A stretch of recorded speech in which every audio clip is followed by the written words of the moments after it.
Ya ampun, siapa tuh? Mahendra.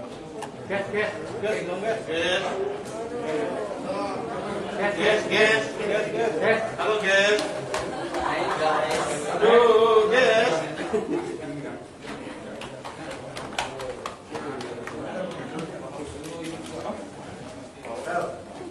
Oke Pak. Pertanyaan selanjutnya Pak. Oke, saya mau boleh saya Boleh. Di sini aja. Enggak usah. Maju lagi terus dulu. Oke, kepada kawan-kawan media. Maju lagi. Oke, saya ada 3 butir yang hendak saya sampaikan kepada publik. Jadi butir pertama, 13 Agustus 2020, polisi mengadakan swab test kepada saya di Rutan Polda dan disaksikan oleh seluruh tahanan dan petugas jaga. Kemarin hasil tes saya keluar dan hasilnya adalah negatif. Ya. Yang mana artinya sejak sebelum saya ditahan 12 Agustus 2020, saya tidak membahayakan nyawa siapapun. Penting dicatat, sejak 4 Juni 2020, setiap hari saya kontak langsung dengan ratusan bahkan ribuan orang terkait kegiatan bagi-bagi pangan gratis di Twice Bar kepada warga yang membutuhkan. Kami juga berbagi 1 gelas beramai-ramai.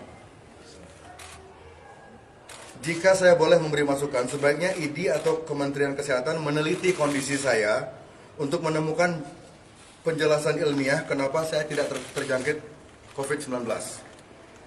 Saya siap lahir batin menjadi relawan agar bangsa yang saya cintai ini bisa lekas terbebas dari rasa takut yang berlebihan.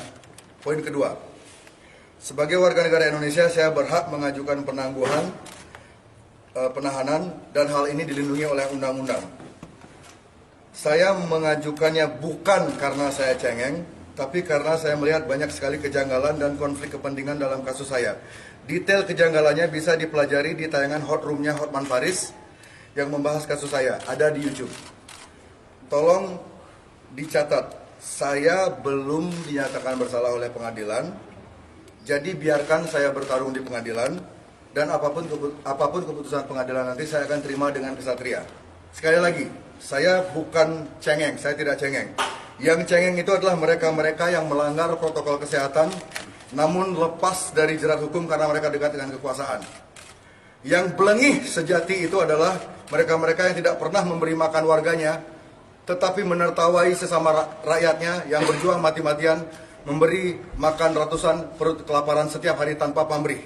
Yang tidak berpendidikan itu adalah mereka yang memanfaatkan kekuasaan untuk menginjak hak rakyat, lalu berlagak sok paling suci seolah tanpa dosa.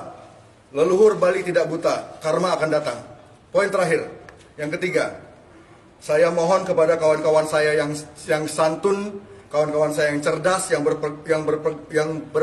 memiliki pergaulan luas, agar jangan diam saja melihat ketidakadilan yang menimpa rakyat kecil terkait kebijakan swab, rapid test, dan lain-lain.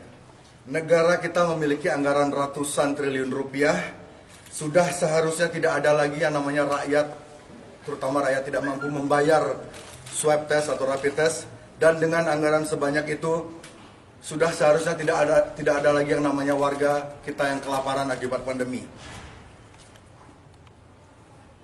Sebagai penutup, jadi kelaparan harus diberi solusi yang nyata karena kelaparan adalah sumber utama lahirnya kriminalitas. Kawan-kawan saya di rutan di rumah tahanan di Polda Bali, hampir 90%-nya itu di dalam karena mereka di PHK, karena pandemi mereka, bentar loh, terakhir ini, mereka di PHK, akhirnya mereka terpaksa di penjara. Jadi kelaparan adalah sumber utama kriminalitas. Penutup, kawan-kawanku yang cerdas dan kritis, tolong gunakan santunmu dalam membela yang lemah, gunakan wawasan adiluhungmu dalam melindungi rakyat kecil. Buktikan kepada dunia jika sopan santun adalah satu-satunya cara untuk membebaskan bangsa ini dari penjajahan. Merdeka!